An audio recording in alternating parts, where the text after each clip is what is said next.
It's time for MacBreak Weekly. We've got Renee Ritchie at CES, but Andy Ihnatko, Don McAllister, and Alex Lindsay are here. We'll talk about the latest Mac news, including the rumor of a Retina MacBook, the latest Intel chips, and news from CES. It's all coming up next on MacBreak Weekly. Netcasts you love. From people you trust. This is Twit. Bandwidth for MacBreak Weekly is provided by CacheFly at CACHEFLY.com. This is MacBreak Weekly, episode 436, recorded January 6th, 2015. A tuppence for your thoughts. MacBreak Weekly is brought to you by Gazelle, the fast and simple way to sell your used gadgets. Find out what your used iPhone, iPad, or other Apple product is worth at Gazelle.com. And by NatureBox. NatureBox ships great-tasting snacks right to your door. Start snacking smarter with wholesome, delicious treats like blueberry, Greek yogurt, pretzels. Wow! To get your complimentary NatureBox sampler, visit naturebox.com/twit. That's naturebox.com/twit. And by FreshBooks, the simple cloud accounting solution that helps millions of entrepreneurs and small business owners save time billing and get paid faster. Join over 5 million users running their businesses with ease. Try it free at freshbooks.com/MacBreak. It's time for MacBreak Weekly, the show where we cover the latest Macintosh news. And since everyone is in Vegas, we had to go to Liverpool. Don McAllister is here. Screencasts online. Hey, Don. Hi. It's like looking at a mirror image now. I've got the black shirt as well, and the head, and it's fantastic. I left my mustache somewhere, but I'll get it. Yeah. I actually like it's good, it with good the to be here. shades. It's been a while. Yeah. I did this, as you know, and I just have to probably have to explain it all week, but I did this on our New Year's Eve show, marathon, telethon, to raise money for UNICEF, and so it was a very good cause. We ended up raising $75,000 between the cash donations and the auction. So very good, very exciting, very fun New Year's Eve. And every one of those hours, all 24 of them, is available on our website at twit.tv/specials. Also here, and he did a fun mixology segment involving liquid nitrogen. You know, Alex you're not Lindsay. really mixing until you're mixing with liquid nitrogen. I think that's taking it to the next level. You know, while Leo was shaving his head, I was drinking. It should have been the other way around. I wish it had been. You shave your head every year, don't you? I used to. Or clip it anyway. Yeah, I used to clip it all the time. And I used to shave it when I married my wife. I bicked it every day. And that's the term, the technical term, bicking it. And although if you use a bick to shave your head, you are asking for trouble. And a lot of nicks. Yeah. Harry's at the very least. I had a trained professional with a straight razor. Yeah, that's why. So she persuaded me to actually grow it out. So there you go. And you would just do that every year, and that would be your haircut. I would do it every couple of days. Oh, you kept it shaved. Then when I started clipping it, then I would clip it, and about every 3 months I'd clip it again. Now I just get it cut short. Yeah, I like short. And I do too. I think short's easy. There's a hole in the front of my head now. This might be a little too short. You just see it. That's Andy Ihnatko from the Chicago Sun-Times. Not at CES, Andy, huh? You're not a CES fan? No, because, I mean, if you're like Renee and you head like a site like iMore where your readers expect you to absolutely have news about everything, then that's important to be there. Otherwise, as I said on Twitter, it's all like, Bluetooth. It's all vaporware and Bluetooth shoelaces. That's like for everything. And I mean, all week long it's been like emails. Hey, I got some time available with such and such a person. If you want to like talk to him, said, oh, well, actually, I'm not at CES, but is he going to be in the Cambridge office in a few weeks? Sure, great. Let's talk to him then. Oh, right, great. That's good because he'll be rested and he'll be fed and he'll be more alert. Great, absolutely. The benefit, of course, of a show like International CES is everybody's there, everything's there. It's all in one spot, but it's so hard to get around because everybody's there and everything's there. I think it really is like San Diego Comic-Con, where it's so big that you can't see the whole show. So what you have to treat it as, you have to decide that the show that you want to attend is inside there somewhere. So if you decide that you want to go to the HDTV Consumer Electronics Show, you can definitely see the HDTV Consumer Electronics Show, where now everybody's doing curved screens, not just Samsung. Right. Or you can go to the wearables CES, and you could definitely do that. But you really certainly can't cover the entire thing, not as a one-person man. So we should say Renee's not here because he's at CES. And next week we'll talk about what he saw at CES. But they took the same South stage. Remember this? This is the stage where we used to have our booth. And it is he's doing it with Mobile Nations, his company, Geekbeat TV, Callie Lewis's company, Tom's Hardware. And so they're going to do pretty much, I think the kind of thing that we did. They've got the reporters. There's Serenity Caldwell, Callie Lewis. I feel like Georgia Dow, he's a very lucky fella to be doing this. So there he is in Vegas. So we miss you, Renee. Have a great time and come back bearing tchotchkes. and leave whatever disgusting flu-like symptoms you have. Oh, try to keep that within your lower third. I'll confess a little FOMO, fear of missing out. I feel like it's all going on down there. We have coverage. Renee is down there, but also Father Robert Balaser is covering it. We've got Dick DiBartolo, the Gizwiz, doing the kind of, he likes to do the like weird gadgets in the basement. And Scott Wilkinson, our home theater geek, will be there. I think that CES has long needed a liturgical perspective on things. So, yeah, I don't know. I was trying to think of what's Robert's beat. And it's whatever he wants to. Yeah, I did it last year for the first time. It was on my bucket list to do. I remember I've that. never done it before. So, yeah. Well, I was in New Media Expo and it followed on last year. So I stayed over for an extra couple of days. And it was good, but it's so overwhelming. There's so much stuff there. And I did find that the things I wanted to see, a couple of the booths was like invitation only. And, of course, I didn't arrange anything in advance. Right. So some of the things I wanted to see I couldn't actually see. But I think it's worth doing at least once. But it is very, very overwhelming. There's so much stuff down there. And it's so much floor space to cover as well. It's unbelievable. And so much stuff is never released. It's hard because it's hard to see an overarching story, although certainly TV is the big story. The other thing is Apple's not there. And in years past, I could think of several years, 2010 when they released the iPad, 2007 when they released the iPhone, where everybody, at CES is talking about Apple. And it's like Apple was the big story, even though they weren't there. They're not there again this year. Microsoft's not there either, by the way. Yeah, I think a lot. Chinese TV company Hisense has taken over their booth for the last few years. Yeah, that's another reason why it's no longer really important for even for many tech journalists to go, because all these companies now, they would much rather have their own event where they have all the attention and they can release something on their own schedule. So it's probably cost less money for me to travel to New York a couple of times and San Francisco a couple of times than to spend a week in Las Vegas. And I think for the larger companies that are already well established, it doesn't make as much sense. For the little companies, it's great because especially for some of the press events that happen on Sunday, Monday, Tuesday nights, it gives you a chance where you have a little 10x10 booth and you're walking around kind of getting to see a bunch of the stuff quickly. But even then, I felt like even last year, other than a handful of things, I wasn't sure if I needed to be there. That's why. Yeah, wearables will be big. Yep. And again, this is a case of wearables will be big until Apple Watch comes out, and then everything, throw it all up in the air because it's all now going to change. We are seeing some home, some of the home automation is going to be, I think, is interesting. Yeah, I was hoping, Samsung had some announcements. They updated the SmartThings hub. Belkin did. Nest has some integration. Yeah, but some stuff. A lot of HomeKit announcements of companies who are willing to announce that, hey, we're finally ready to announce HomeKit, and we're at least willing to show off how integration is going to work. So but not the CarPlay announcements as well, which is good. Yeah, that's good too. So there is some Apple stuff there. Yeah. And then I guess in TVs, it's quantum dots and curved screens and 4K, and that's all you really need to know. The rest of it's just noise. We will have a very complete report on TV and home theater from Scott Wilkinson on his Home Theater Geeks this week. He does this every year, and I've done it a couple of years with him. It's really fun. He goes to all the major television booths and talks to Sony and Sharp and Samsung and LG, and I hope he'll talk to TCL and Hisense, the hot and up-and-coming Chinese companies as well. Very thin.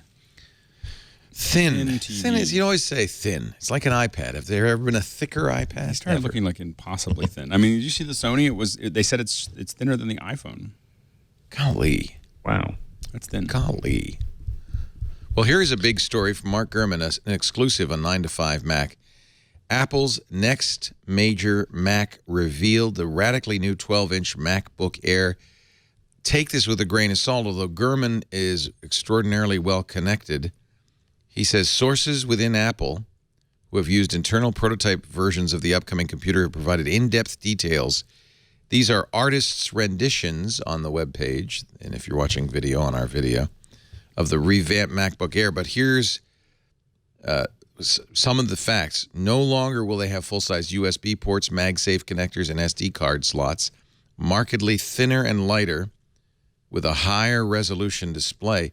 Sounds almost like a Retina iPad with a keyboard. The 12-inch will be considerably smaller than the current 13-inch version, slightly narrower than the 11-inch model. The new 12-inch is approximately a quarter of an inch narrower than the 11-inch version, which is nice. I mean, it's nice to get it smaller, but that doesn't change the aspect ratio of the screen, by the way. It's a quarter of an inch taller to accommodate the slightly larger display. Bezels on the display have just been reduced. That's what changes the outside. Besides a new look for the computer, this is Mark Gurman again in 9 to 5 Mac, an exclusive story. The entire unibody has been revamped. From the keyboard to the trackpad to the speakers, taking cues from the 12-inch PowerBook introduced more than a decade ago by Steve Jobs. The new keyboard goes edge to edge. Look at this is again an artist rendering from 9 to 5 Mac, but look at that. Edge to edge. The entire key set subtly redesigned so each key sits noticeably closer together. Apple squeezed the keys closer to get the computer as narrow as possible. Do you buy this, Andy? You sound skeptical. Not well. This is just a rumor, and all Apple rumors that are made more than a week before we know that there's an Apple announcement. I tend to think, okay, this is more fodder for an interesting discussion about hypothetically how this sort of thing would work. So with that said, this sounds like a turkey of a product. I mean, I want the USB port at least. It sounds like this is something where there are going to be so many inconveniences that if it's not as easy to type with as a real Mac, there's going to be a lot of people. There would be a lot of people asking, okay, so if you're charging, if I bet they're going to be charging the same sort of price point for it. I can't imagine they're going to charge iPad-like prices for something like this. I think that the first question to ask is, why would I buy this instead of, say, a Chromebook for $500 less? Right. Or why would I buy this instead of, you're probably in the same price range as a very good Windows notebook that would have more ports than the device that 9 to 5 Mac is describing. If a keyboard, I'm already kind of disappointed with of the things that I've of my 13-inch MacBook Pro. I'm disappointed with the keyboard because it's okay to type with, but it's no better than any keyboard I would find on a computer that costs $1,000 less. I would be quite surprised if they decided to take a gamble on spacing of keys like that, because that's especially for something as trivial as we just don't want to have anything on to the left and to the right of this keyboard. And also, we know that people are clamoring for if we made this so that it was 1/2 inch wider, 1/4 inch wider on either side, people would be looking at us and telling us that we're nuts to make a computer that's 1/4 inch wider on either side. So I'm not saying I don't believe it. I'm saying that I see a lot of things that if this were a proposed design that someone was showing me and saying we're thinking about going this direction, I would say, okay, if it's a $500 computer, very interesting. It gets less interesting by 20% with every $100 over $500, though. Gurman points out that this is a prototype, may not be the released product. Yeah. Apple does change things sometimes. But look at the ports on this. According to the specs he has, on the left side, there's a headset port and 2 built-in little holes for microphones. On the right side, 1 port, no MagSafe adapter, no USB. It's the new USB Type-C, which is everything. It is a USB port. It is a display port, a Thunderbolt port, and a power port. Obviously, you can't use those all at the same time. Maybe you get a hub or something, a dock. So basically, I think Apple is shifting its business plan to we're basically a company that sells dongles. But it is Apple. You have the feeling if this such a thing had existed in Steve's time, Mr. One-Button Mouse, he would have liked the 1-port computer. I'd be more understanding if you could do touchscreen and take the keyboard off. Then I'd love to see a touchscreen on this. Yeah, I mean, if this were, for instance, a keyboarded iPad design, that becomes fascinating. And the idea of having, let's say, just one Lightning connector for everything, that also becomes really, really interesting. It seems less interesting as a MacBook, though. I think everyone's waiting though for the MacBook. The Retina MacBook Air is something that everyone is salivating for, and it seems a bit weird that they would forego the standard Thunderbolt cable and just have the single port. Sounds a little bit fishy to me. Yeah. This is a mid-2015 product. Again, this is exclusive to Mark Gurman, 9 to 5 Mac, who is well connected, but this is... Well, but rumors are rumors. Yeah. And something that's not a rumor. Even if this were like, it looks, the specs were, this looks exactly like the 11-inch MacBook Air with the same connectors and just a different aspect ratio and a different screen. I have to say that even then I'd be saying I'm not going to buy any rumor until, this far out. So it's possible that this is just something they built just to figure out, well, what would this be like? And you need to dog food your own products on a wide scale before you even consider rolling it out. So especially if they were doing something as radical as changing the spacing of a keyboard. So I wouldn't be, I don't doubt that a device just like this exists inside Apple. I just don't know if it's being seriously fast tracked as one of the next MacBooks. That's all. M5 in the chat room makes a good point. The touchscreen on a Mac you'd have to have some modifications to the UI. For instance, the window buttons are so small you probably couldn't tap those with your finger. They're useful. We all have tried out things like the Chromebook Pixel and Windows devices that have touchscreens on them. And even if it's not optimized for touch, it's still quite useful. I was surprised after my first couple of days with the Chromebook Pixel how quickly I kind of transitioned to. Every time I scroll casually, I just would just sort of like put my hand up and just like rest my hand next to the screen and start doing this to scroll. I just don't think Apple's the sort of company that would say, well, what the hell, let's do a touch screen and it'll be useful for some things, but not all things. I think Apple would say, no, we're not going to do a touch screen desktop OS until we rejigger the entire operating system to be multi-touch. And one way to preview that, if you're curious, is also you can use the Duet display, the new little thing. Yeah, you showed that last week. I showed that, and you can hook it up, and then it makes your iPad, basically as a touch screen. And it's almost 12 inches. So you can really get a sense of what a touch screen would be like. And I guess for me, I want to mark stuff up, and I just don't want to use my mouse. And so, like, I'm looking at something, I want to be able to circle it and push. I don't need to have full control. I definitely understand that Apple. I agree with Andy. That Apple probably is going to wait until they have a full solution for that. But I find, every time I see a Windows Surface, I have to admit, I get closer and closer to like, oh well, maybe I'll get one of those. Yeah. Because it's getting to the point. Apple sometimes is a little behind the curve, because they're trying to make it perfect, and I think that I'm starting to get to the outside edge of my patience, because it's just something that I would use all day, every day.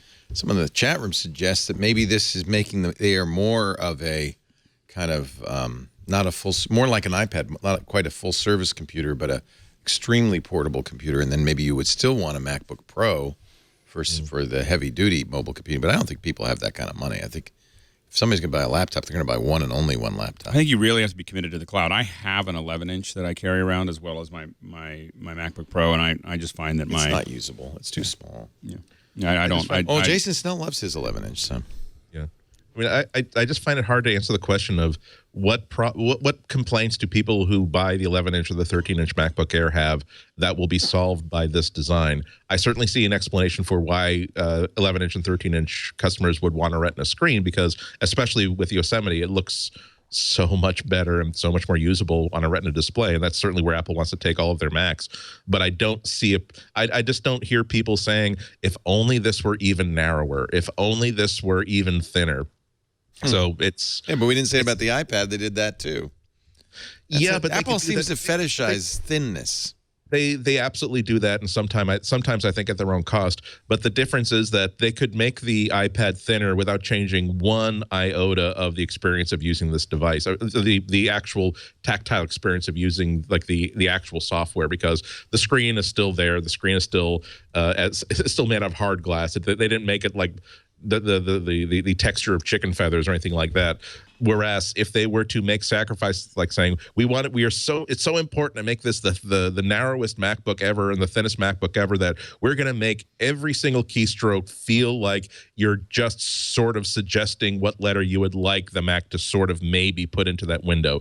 If they were to sacrifice that at all, then you're suddenly having a lot of people saying, why am I spending money on something that if I'm buying this instead of an iPad because I need to be able to type and do actual work on this, why am I spending this money to buy a new device that makes it actually less comfortable to work with? What if it's Apple's Chromebook? What if it's cheap? If it's relatively inexpensive, I think it's really interesting. Yeah. Now he's working. Yeah, at $500, it's really interesting. We got a problem with your audio. You got it now? Okay. I see. I can't help but say, Leo, that if I were like a store manager and I saw you walking into the store, I would assume you were with Dateline NBC and there was a camera hidden inside those glasses. I'd have a big clipboard like this to say, so tell me, how often do you sell this product and to whom?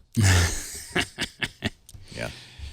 No, if this were a $500, well, what would be a Chromebook price for Apple? It's not going to be $250, which is the actual Chromebook. $400. $400. That would be an amazing deal, right? Yeah, $400 or $500. Would this then be worthwhile? Like, well, okay, I get it. This is the inexpensive student computer.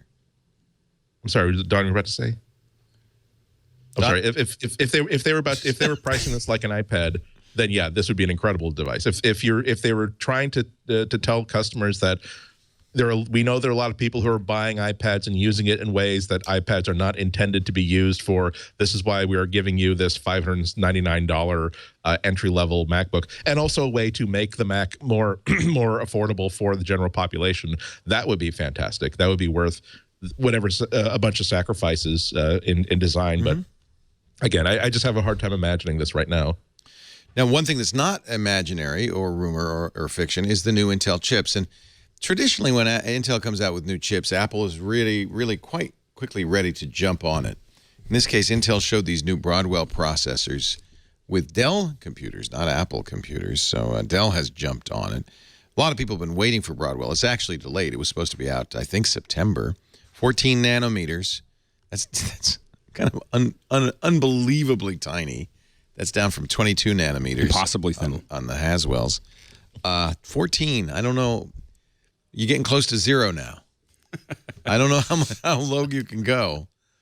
Unfortunately, electrons keep getting jammed up in it because it's just too thick for the electrons to move clogged. through now. There are at CES, Intel talked about 14 new Broadwell series chips for both laptop and desktop, including 13 15-watt processors with basic Intel HD graphics, 4 28-watt models with Iris graphics as the higher-end Intel graphics.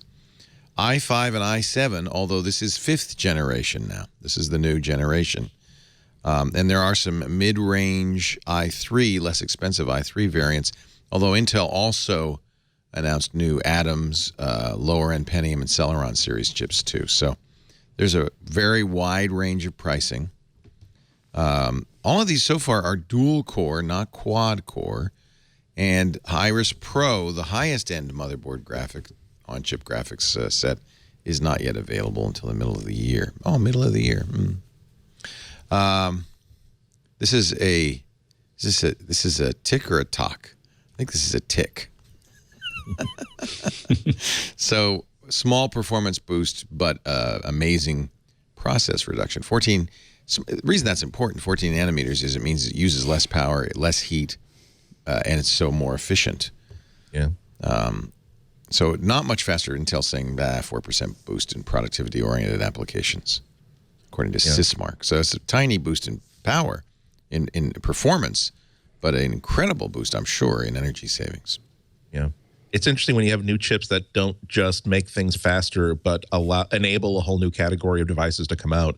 Microsoft is really trying to push the idea of having 7- and 8-inch tablets that run actual Windows, not just run mobile apps, but if you actually just want to run real Microsoft Office, real Photoshop on these things.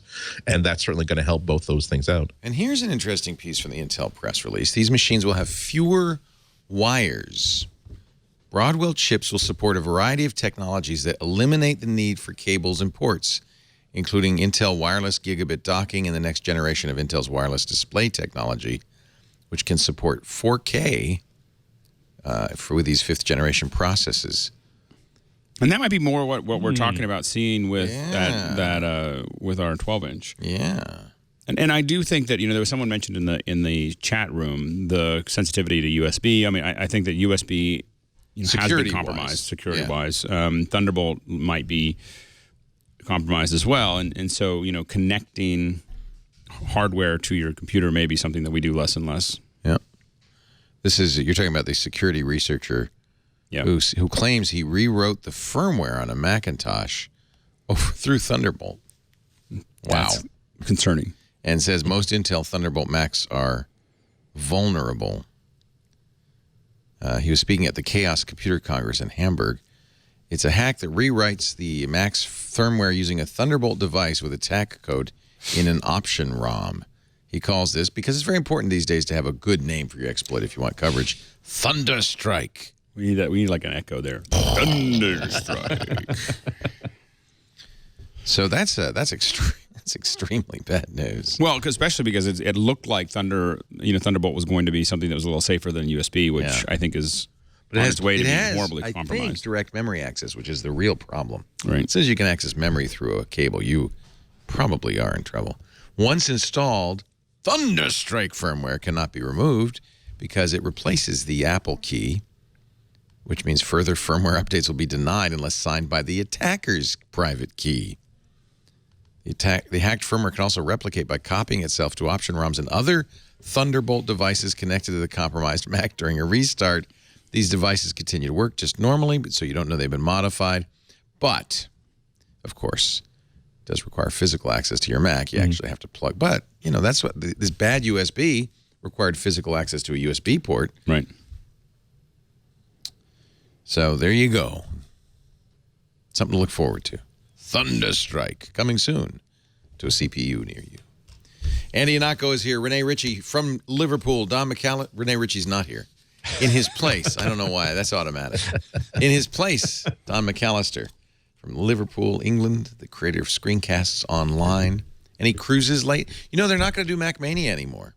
Yeah, I know they did have one lined up for the end of the year, but unfortunately that got pulled. So that's a shame. We'll have to do our own. With the folding of Macworld magazine, Neil Bauman, Captain Neil we call him, of formerly Geek Cruises, now Insight Cruises, says there's, he used to do these in conjunction with Macworld magazine, and they'd give him a full page layout and everything. Right. He says, I can't pay for that ad anymore. So he just says he's doing Scientific American and astronomy stuff. We should do our own, shouldn't we? Let's talk. Yeah. Okay. Because, it's funny. It seems like it's the same people, or at least like 50% of the same people each time. Well, we are going on a trip in March with some of the people that we know from the cruise. So so we're, I want to go. I haven't gone yet. Is this Wally's trip to India? That's right. You're doing that? I am indeed. Yeah. I want to mind you, it's going to be a busy 2 months because I've got to prepare all the stuff before we go, because I think I'm going to be away for about 3.5 weeks. Yeah. So it's going to be tough. Lee, if you do this cruise, if you keep your head shaved, you could do the whole Captain Stubing thing. Where's Gopher? Gopher, come here. Our show today brought to you by Gazelle, the fast and simple way to sell your used gadgets. You can go and get a new gadget, or did you get a new gadget for the holidays? Or maybe you didn't, and now you're going to go get one. A new iPhone 6, perhaps?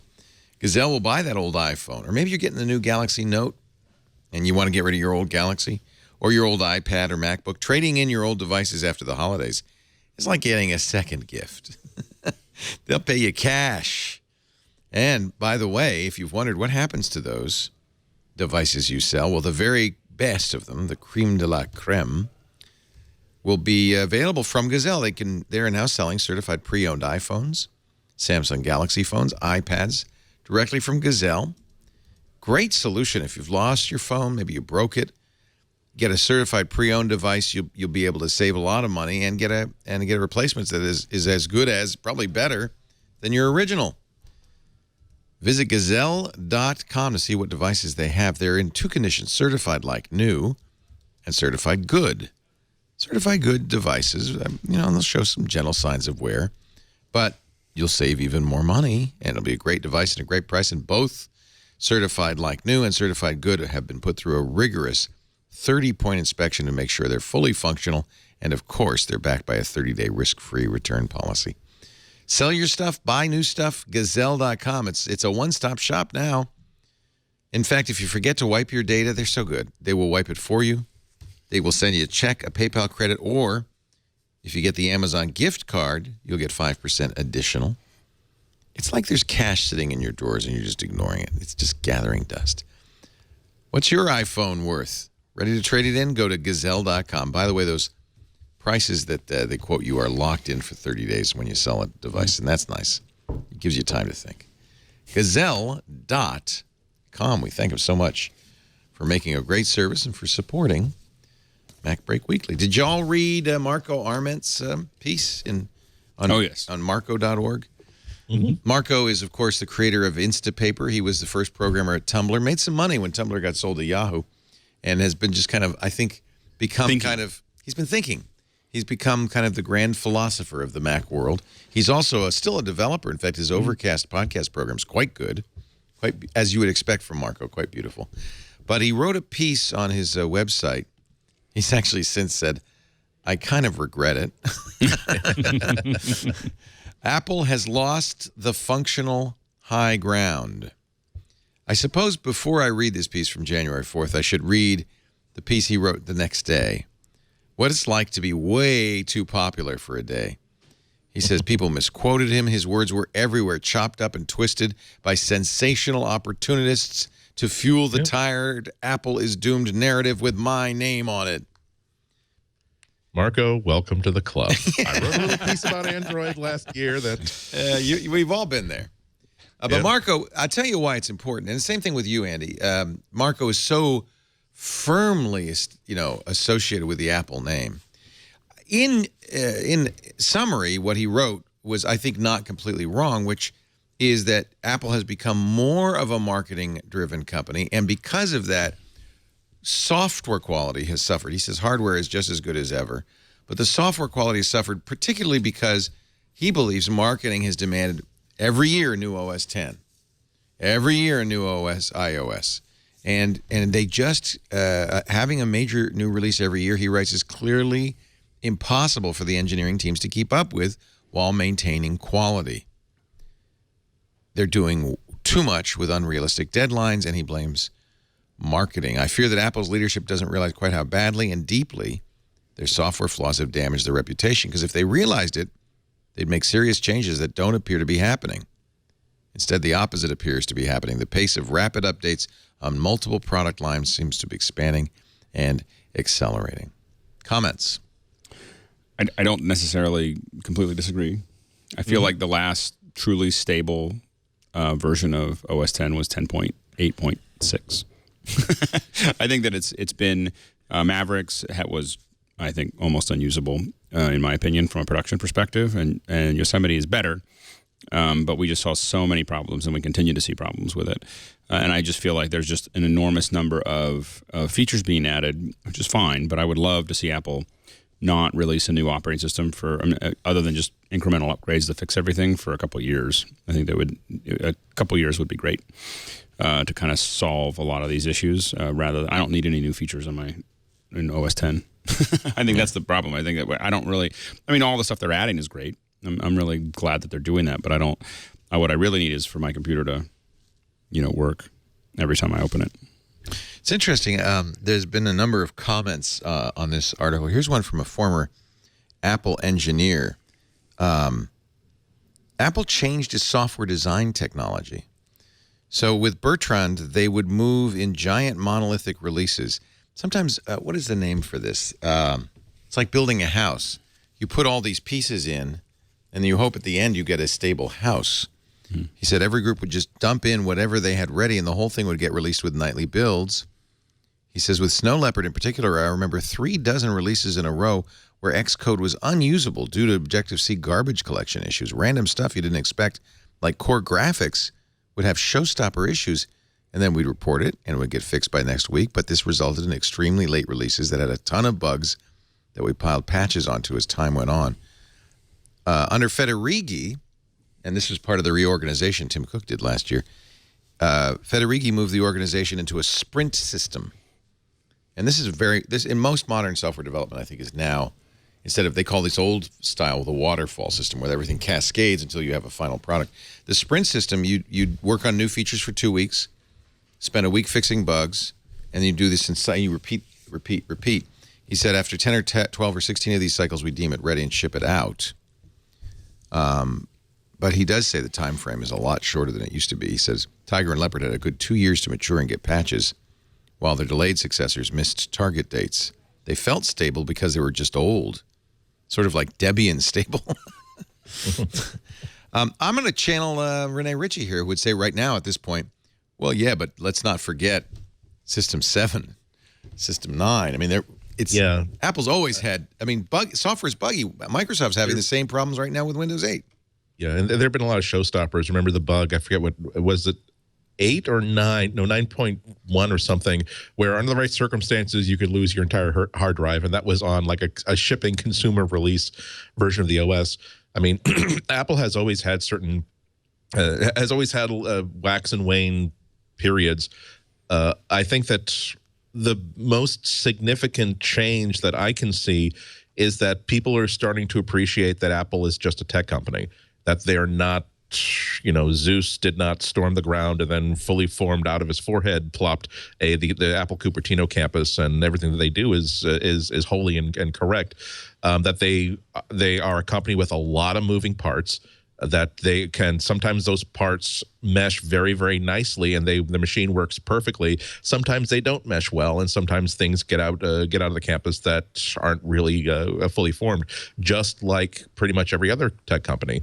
If there's a difference over the past 5 years, it's that there are now so many pieces to the company now that maybe 5 years ago, and maybe this was incorrect for me to say, but I used to recommend, my default recommendation when people would ask me what kind of computer should I buy, what kind of phone should I buy, my default recommendation would be a Mac, because I thought that universally this is, unless you have a good reason to get a Windows machine, then you're probably going to have a better time with a Mac because it's easier to use, it's more reliable.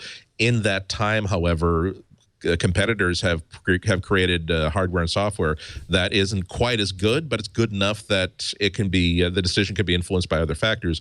And now there are enough problems that tend to pop up with the iOS and macOS releases that it's not unreliable, but it's not going to be the same. I bet this person's going to have a really good experience if they upgrade right now. Certainly, I've stopped recommending my goalpost for how long should you wait after a major OS release until you actually install it. It's gone from a couple of weeks to now a couple of months, and even today. I only recently updated my most important Mac to Yosemite, and I still have a couple of Macs in the house that I haven't upgraded yet because I don't think the Yosemite features are so important that I need to have it on every single Mac. And I like the stability of my old computers on 10.8 and 10.9. Red Sweater Software Daniel Jalkut, who I really respect, used to work at Apple, is a really good developer for Apple, has a great blog post at bitsplitting.org where he talks about this, and he says, I've indulged these doubts about Apple since shortly after I was hired in 1996, and he does a long litany of problems. He said, I didn't start blogging in earnest in 2005, but here's some highlights to remind you that things have never been fine with Apple. And he has year by year keychain inaccessibility. We need a hero, which is Apple script implementation, all work and no play. I mean, there are a bunch of blog posts going back year after year after year. So it isn't anything new. And yet, I have to say, looking at these commentators, even people like John Gruber, who have very consistently been Apple cheerleaders, are agreeing that Apple might be losing momentum. Gruber says, Apple squandered a lot of trust with their users. It's not that Apple has lost the it just works crown to a competitor, but rather they've seeded a perception that Apple's stuff doesn't work either. And I have to say, it just works is not a good motto for Apple at this point. Well, and I look at it, I mean, just like Andy was talking about, I stay away from upgrades, and when you have users that are going, oh, I don't know if I really want to upgrade that, that's a problem. When we're excited, that those are great features, but whatever features you're putting in are not worth me, upgrading. We barely upgraded any machines to Mavericks ever. I think this year. Go ahead, Don. Sorry, Alex. I'm going to say, I think this year it's been a double whammy for them because not only have they introduced new versions of Yosemite and iOS, but they've got the integration piece as well, which they never had before. So that they must really be so stretched. I know when I was looking at the beta, when the first betas came out with the extensibility, and it didn't really work. And I thought, well, they've got a few months to get it together, and I'm sure by the time they do release it, will work. And come release day, it still didn't work 100%, and even now. And I was quite, at the time, I remember thinking to myself, if they don't get this right, there'll be a hell of a hue and cry because people will be very upset about it.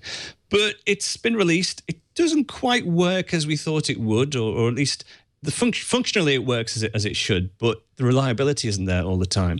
And I'm quite surprised at the the lack of uproar there has been, to be honest, since the release. That AirPlay works between iOS and Mac, 60% of the time, perhaps, and it's.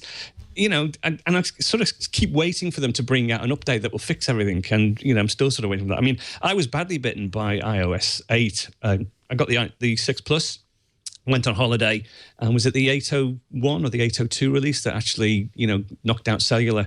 And I was without the phone for like a week because, that release actually killed my phone for the week. And while I was on holiday, I couldn't download and restore it. So, that was quite a painful process. And it sort of makes you think, well, that should never really have happened. Is it time to call for a moratorium on new features? That's what Adam Engst at Tidbits says. For the time being, OS 10 and iOS are effectively feature complete. The one thing we've repeatedly heard from users is a cry for stability. We'd like to see OS 10, 10.11, and iOS 9 be Snow Leopard updates that remove cruft cleanup problems and polish existing features so we have a stable base going forward. Does that seem reasonable at this point? Yeah, I think so. Go ahead, Don. No, well, they did that with Snow Leopard, didn't they? I mean, that's exactly what they did. They had Leopard, and then it was quite a surprise at the time because they brought Snow Leopard out and said, look, there's a couple of new features, but we're taking the time to actually stabilize things and fix a few things. Take a breath. Yeah. And I'm sure no one...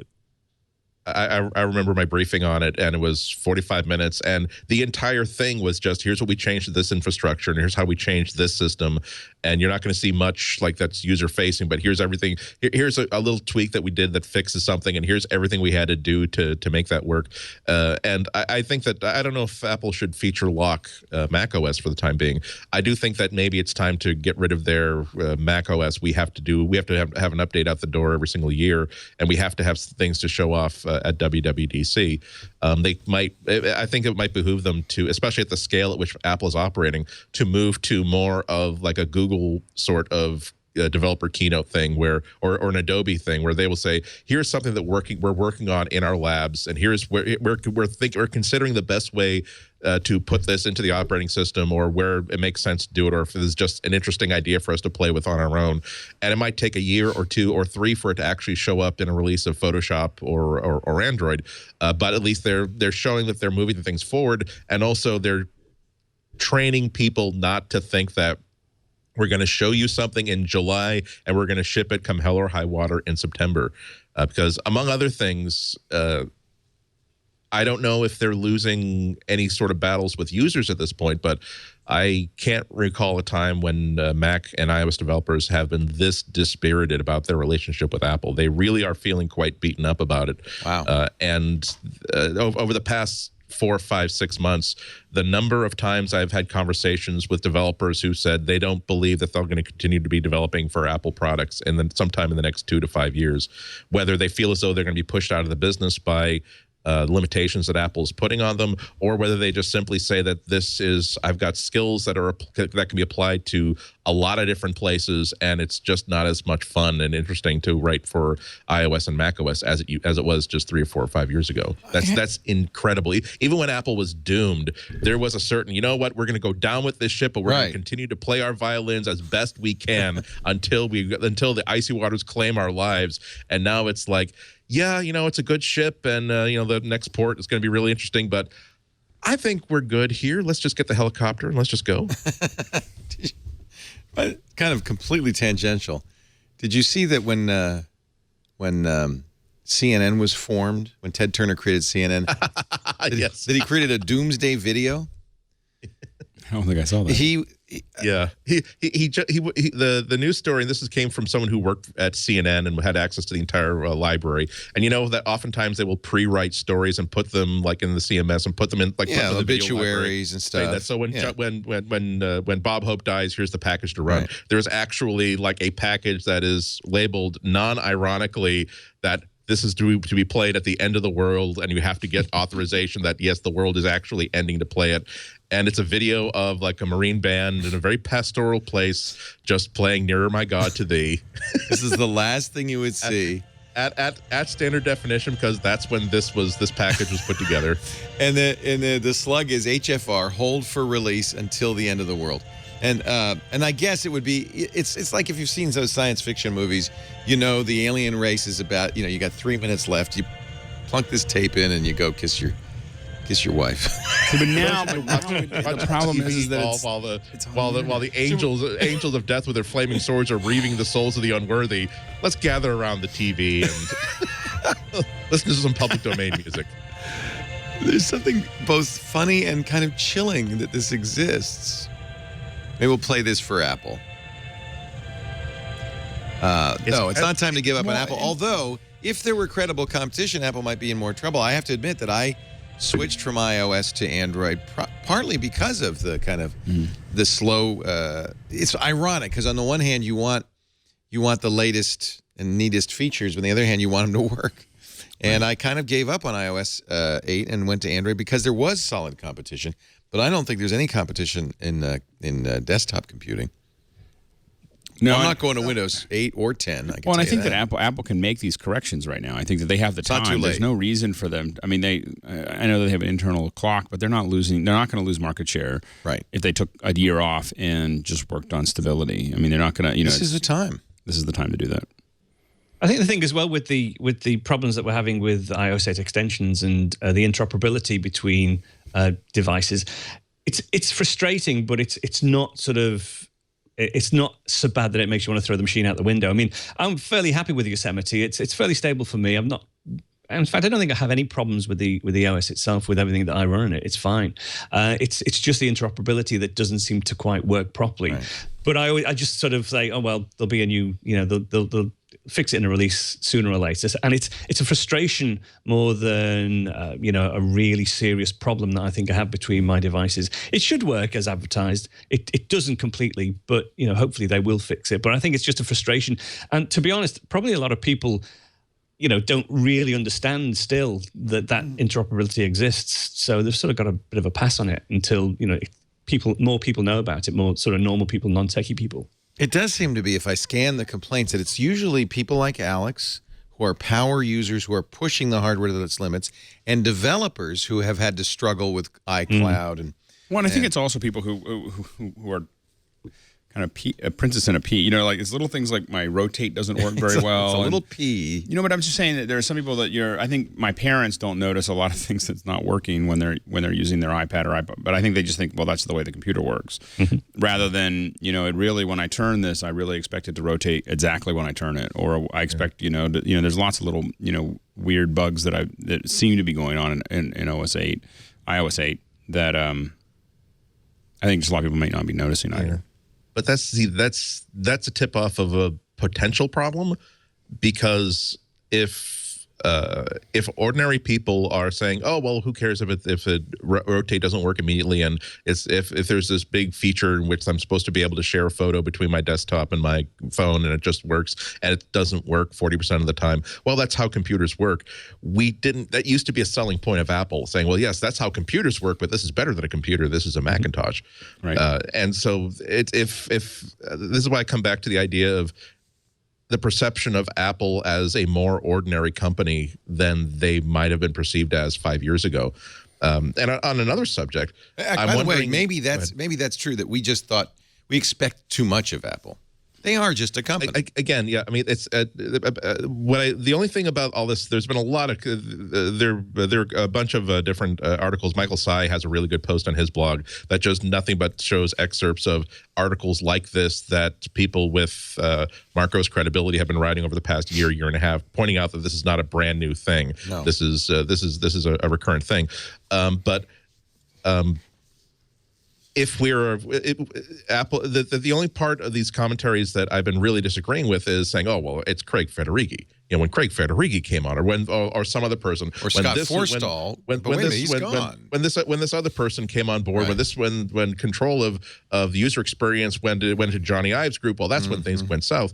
It's not the result of one person making a change that suddenly upset this perfectly balanced machine. Again, this is always a very big, complicated machine with a lot of intermeshing parts that sometimes are going to work correctly, sometimes are not going to work correctly. And I'm not talking about the parts of the operating system. I'm talking about the parts of the institution that create the operating system and that sort of stuff. Also, I said this yesterday on iPad Today. Part of the reason we notice these little things now is because the big things have worked so well. Remember in the days when computers crashed all the time?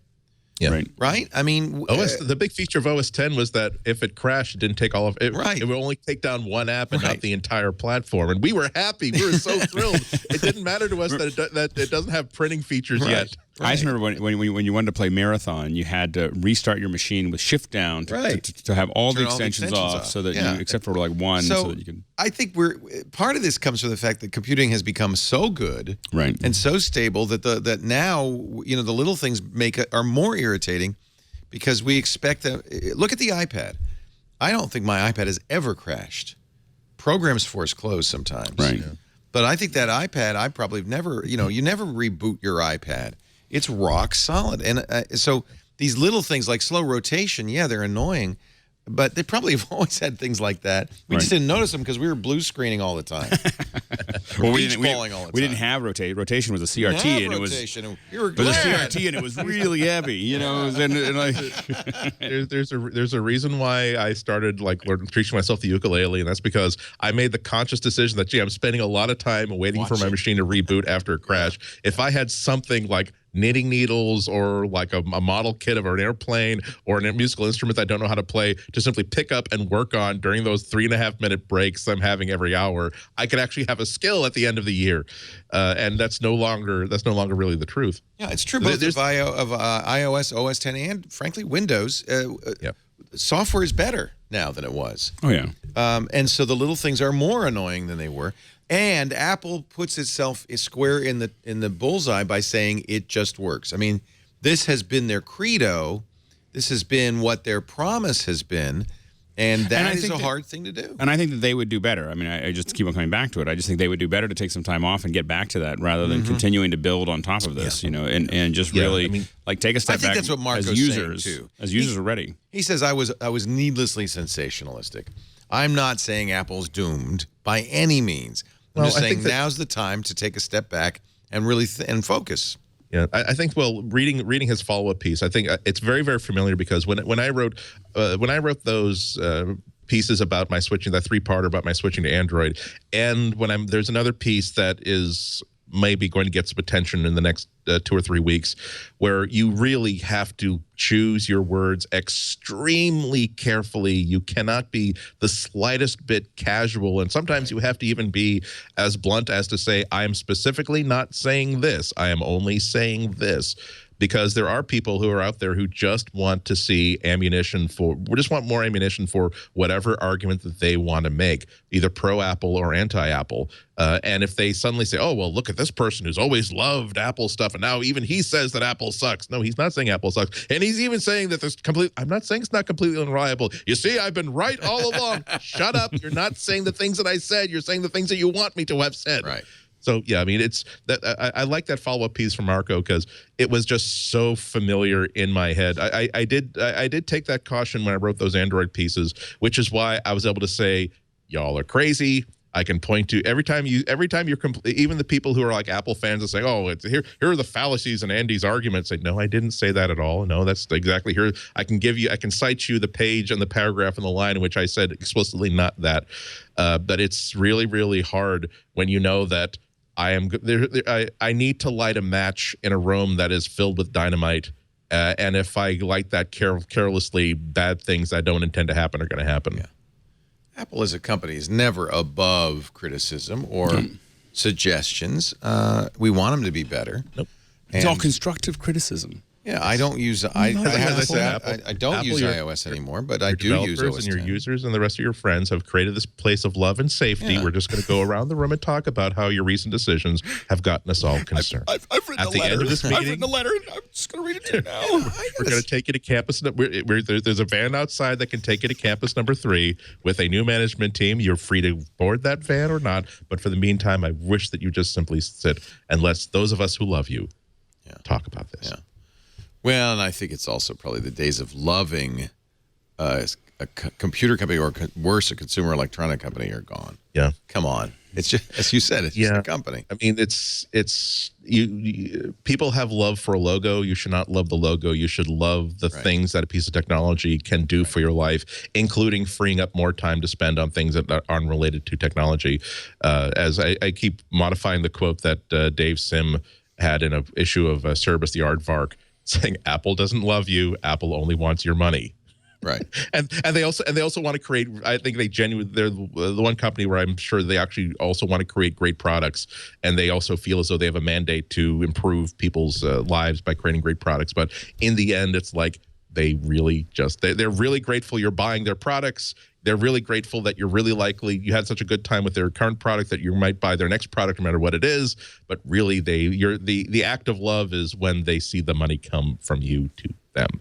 And so please keep that in mind. That's the proper relationship. It's like you can pet your dog, you can go play with your dog, but there are things you should not do with your dog because that's not the nature of the relationship you have with your dog. Yeah. Yeah. And I should correct myself. I do use iOS because I love my iPad, and I still think there's no tablet as good as the iPad. That's pretty obvious. It's the iPhone, I think, has been superseded in my heart. Can I say that maybe this is a good topic for general discussion?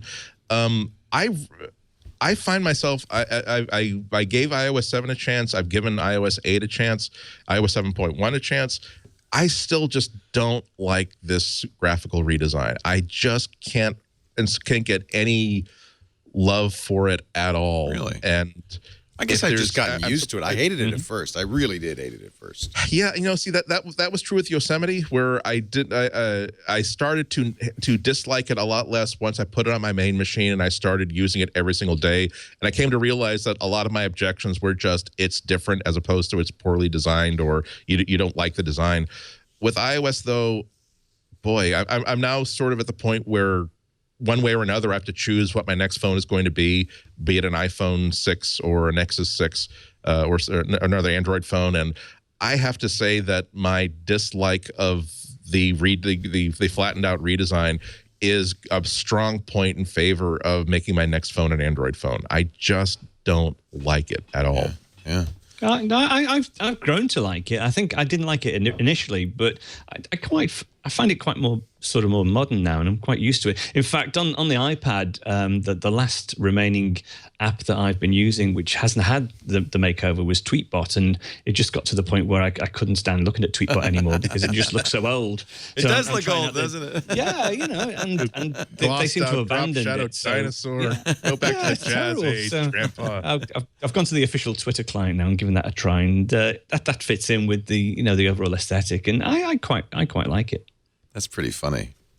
But let's face it, design is a matter of fashion and of style. It's not, there's no good design. There's wide ties aren't inherently ugly. Burnt orange isn't inherently ugly, or is it? Oh, it is. It is. The wide ties, that's subjective, but yeah, burnt orange. Rhoda Morgenstern's apartment was a fine piece of interior design. Let's take it. I think we all deserve a snack right about now. This is these are so hard good. work. Oh my gosh! So that's why we've got our NatureBox. It's here. Dried pineapple rings. Dried pineapple rings. You love them too. The Big Island pineapple. I haven't had a Big Island pineapple. You haven't had these? No, I've had a lot of them. Every time we do a NatureBox ad, you get to choose a snack. Oh, okay. Well, I'm gonna try these ones. NatureBox brings you great tasting snacks right to your door. They are more than just great tasting snacks. They are much healthier than the average vending machine snack. You see on every handful of ingredients. Nutritionists improve. Yeah, they're not manufactured snacks. Right. They're made from like that. What's in there? Pineapple. That's it. I was shocked. I thought that clearly they've marinated it in something. No, it's just pineapple that's pure been dried. Flavor. They've candied it. No, added sugar. No, it's just pineapple. Yeah. They perfected the idea that they would serve food as food. Yeah, it's a novel idea, but it's a great idea. NatureBox, it's not just pineapple. They have hundreds of delicious snacks. What have I got here? Whole wheat blueberry figgy bars. Love those. The coffee kettle popcorn, the Italian bistro pretzels. So they have sweet, they have savory, they have spicy, toasted sesame sticks. That's what I'm having. The record was the coffee kettle popcorn. Yeah. Lasted, and Lisa said, come down and grab some of these and try them out. And I took that up there. So it lasted less than 3 minutes. So good. There was a bunch of people oh, this adding is really good. Coffee to anything makes it better, but kettle corn my gosh. particularly tasty. So tasty. Grab some orange apple fruit chews instead of going to that candy machine in the kitchen, or the Parmesan garlic pops or jalapeno cashews. They've got 0 artificial flavors, colors, sweeteners, 0 grams trans fats, no high fructose corn syrup. You'll even find snacks with no added sugar, gluten-free snacks, vegan snacks. You tell them what you want. Right now, for $2, we have a great little NatureBox sampler. That's actually what we're eating now. This is the 5-snack sampler for a couple of bucks shipping. That's all. And you get a sense of how delicious NatureBox can be. So start your trial today. Get a complimentary sample box at naturebox.com/twit. And then sign up for the monthly delivery at home or at work. Kids love them, by the way. And I just want to point out, resealable. So I just opened that. Now, that's a resealable bag. So you don't have to feel like you have to eat all of the pineapple rings. Oh, really? Yeah. Okay. Don't get... Actually, these sesame be sticks that way. Good. But eating them all remains an option. It is always an option. Oh, that's so good. What is it about sesame that's so good? It's magical. It's a magical seed. Gosh, I love sesame. In case you're wondering, Andy, these are really good. That was So mean. I'm not joking. If that package came and I got to admit that I ate the thing that looked like Fig Newtons first because they looked like that Fig was Newtons. really good. Yeah. And then because I've never particularly had like oh boy, pineapple. That's my taste. So I swear to God, I read that label twice saying, well, they use natural sugar. They use natural. No, it's just delicious. They just didn't screw it up. It's That's delicious. I just love that ingredient's dried If only pineapple. Apple should take that same lesson of these pineapple rings. Just keep it simple and don't screw it up. You'll make people very happy. Naturebox.com/twit. Make yourself happy. Make your mouth happy. All right, you ready for another quadcopter tour of the Apple campus in 4K video? This is the January update. Should I go to, let me see. Should we go to 4K?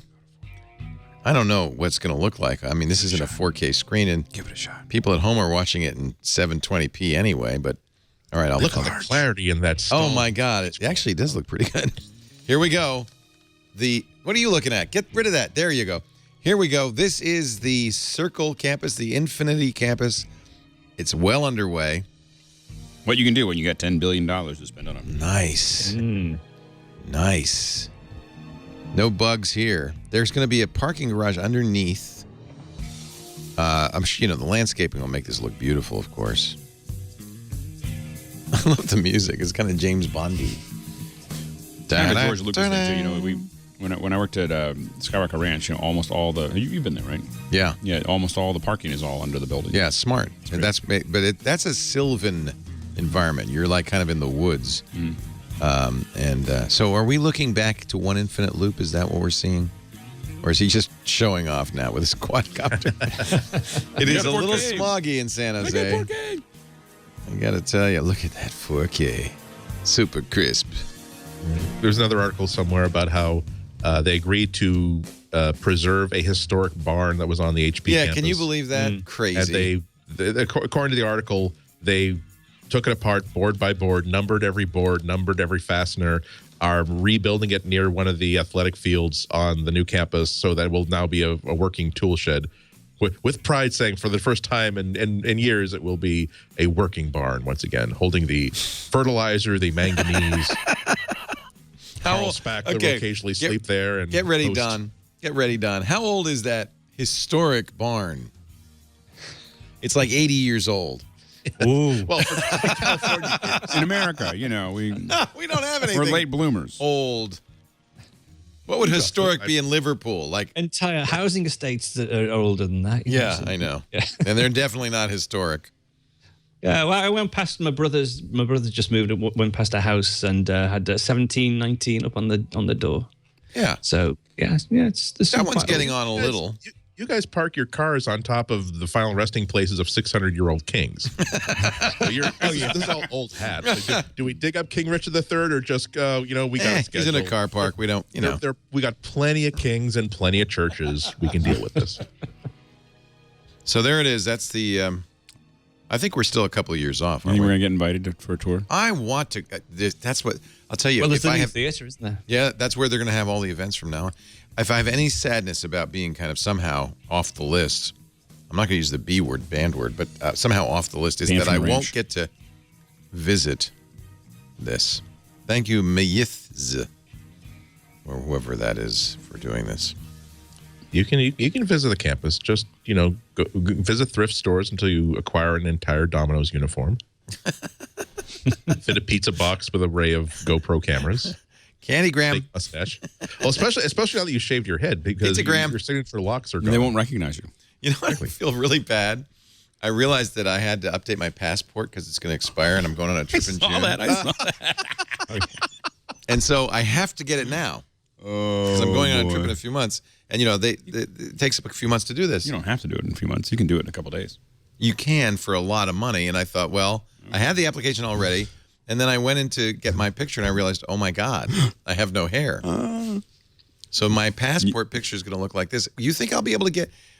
Don, you have experience getting into the U.S. I'm sure you'll be fine. Yeah, I don't know. They're going to look at me. It's going to be and a say, conversation point. I'm just going to go like this. See the part below my hair? That looks normal, right? That looks like me. You would think they would know enough to say, well, you were... You might get... all you have to do is if by they, I mean the United States. If they give you a hard time, customs officials. All you have to do is just look at them and say, hey, I survived. Yeah, that's... You know what? And then give them one of those wicked eyes. It's shameful, but I was just going to say chemo. I shouldn't do that. I wouldn't say that. I would just say, hey, I survived. And then, don't do that. I don't know if I'd even... No, that's a Kinohora. Yeah. That might be the sort of thing where I don't know who apportions karma in Petaluma, but that's the sort of thing that's sort of... It's like lint in the return feeder hose in your dryer. You don't have to clean it out like every single time, but if that builds up and suddenly you got a fire. I do have permission, Drew Olenough. And by the way, we love you, Drew. Great guy. His cancer has recurred. But he was the guy who did the Blame Drew's Cancer campaign on Twitter. And I asked him, can I tell the security officials blame Drew's cancer? And he said, you can. So I have permission. It's somebody else's cancer. I'll just say I lost a bet. That's probably a better one. Or you say it's for the kids. I don't want to go on the long thing. Well, we raise money for UNICEF. What if you just go with head lice? My kids got head lice. It was the only way to be sure. That will get you sympathy, and it's as a lie. That's not the sort of thing that will make anybody upset. I'll tell the truth. Or you could say I was sleeping. My kids shaved an edge, and I had to even it out. Oh, how about this? Chewing gum. Chewing gum. Wax. People do decide to have their hair like that as a fashion statement. I know. So it's no big deal. But the problem is in June, I will have hair. God willing, have hair again. June's not going to be the problem. It's going to be next June. This June, it'll just be... And the passport is 10 years that lasts. Yeah. I think you can go get another picture taken. And get another passport. Have it updated. Get another passport. I don't know why I digress. I have a digression problem, but also we have a news problem because... All right, anything at CES you guys want to talk about? I mean, there's not a lot of... We've done most of the Apple news. I mean, I could mention this ridiculous class action lawsuit. Okay, yeah. My only thing about the class action lawsuit, we're talking, of course, about the fact that they're suing iOS over the fact that iOS 8 takes about a quarter of the storage on an iPhone. And so when Apple is getting sued, like if you buy any technology product that there isn't stuff on the thing anyway. I mean, look at a Surface. Didn't Apple also go through something like this a number of years ago by saying, oh, well, your 15-inch laptop is actually 14.8 inches in diagonal? It's like... I bought a house and there's all these walls taking up the space. That's all I'm saying. The plaintiff says Apple is using sharp business tactics. Sharp? Sharp. That's one tech company you want to emulate, Sharp. They're basically the technique of... I need to do this in the Martin Short sweaty lawyer voice. Using these sharp business tactics, defendant, Apple, gives less storage capacity than advertised, only to offer to sell that capacity in a desperate moment, e.g., when a consumer is trying to record or take photos at a child or grandchild's recital, basketball game, or wedding. What? I guess the implication is they don't give you enough storage, but they say, oh, but you can buy some iCloud storage, but only when you really need it. It's Cuneo, Gilbert, and LaDuca, a Washington, D.C.-based law firm. That's who makes money on these things, by the way. I have been the recipient of many a class action award. Got one for pop chips. For how much? 10 cents. Yeah. It's like you get a free bag of pop chips. Because Pop Chips got sued, class action sued, because they said it was, I don't know, a healthy natural snack. And so they sued. It's potato chips. Come on. Everybody knows what potato chips are. And they lost. And so we each got a free bag of chips. Big deal. And what did the lawyers get? Probably $50 million. Mm-hmm. So this is another one of those, I'm sure. We feel there are substantial, this is what the Cuneo, Gilbert, and LaDuca says. We feel there are a substantial number of Apple consumers that have been shortchanged and will be pursuing claims vigorously. Now, I do have to admit, the 16-gig iPhone, they shouldn't even sell that. And that's the one side of that, is that they really should have started at 32. But I think the answer to this is simply putting on the box, and they probably should do this, 16 gigs and, free. If they just said not all 16 gigs is taken up by the operating system, 16 not all gigs, is 12 gigs free. Well, then they're promising 12 gigs free, which they can't do. But if they want to simply remind people that this is the amount of storage and not all storage is available to the user at any given time, that's good enough. Right. Asterisks. That's all they need is an asterisk. It's an asterisk. This is going to be like the same reason why now you can't have a funny commercial without saying, please do not try to hop a pogo stick onto the surface of the sun or any hot surface because you will burn and die. But it's not just Apple, though, is it? Which is strange. Every phone that you get comes with an operating system, every electronic device. More than half of the 8-gig Samsung Galaxy S4 was taken up by OS. Apple is so much better than other makers. As a matter of fact, Motorola even makes a point of saying that here's how much fewer bloat apps we have on our platform than any other maker outside of Apple. It's sad. Here's some good news. Apple is now selling SIM-free unlocked iPhone 6s and 6 Pluses in the Apple Store, online and retail. Now, what is that? So if you went and got you had to get some carrier, T-Mobile. right? So you get T-Mobile, but that's unlocked. Right. There is a T-Mobile SIM in there, but you take it out. Right. So I'm not sure what we've gained. Yeah, I don't understand what's different about it, other than you just say I don't want to do anything. There's no SIM. No, none of the above. You can just say I don't want to. They do this every year. They start. So when we went and got it, when we got in line in September to get the iPhone 6, you had to get one of the 4 major U.S. carriers. It wasn't an option. I got T-Mobile. You got T-Mobile. Mm-hmm. We just took the SIM out and put whatever you wanted in.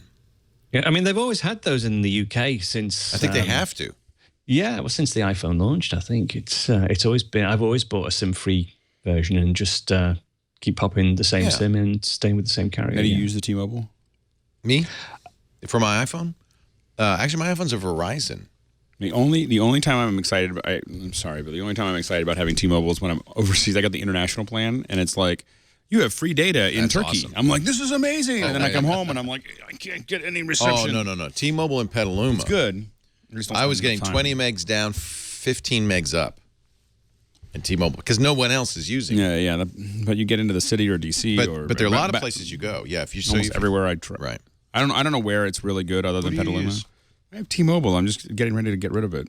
I think they're all bad. Yeah. Verizon got bad. It was good here for a while, and now it's gotten really slow. Yeah. Because they're all bad.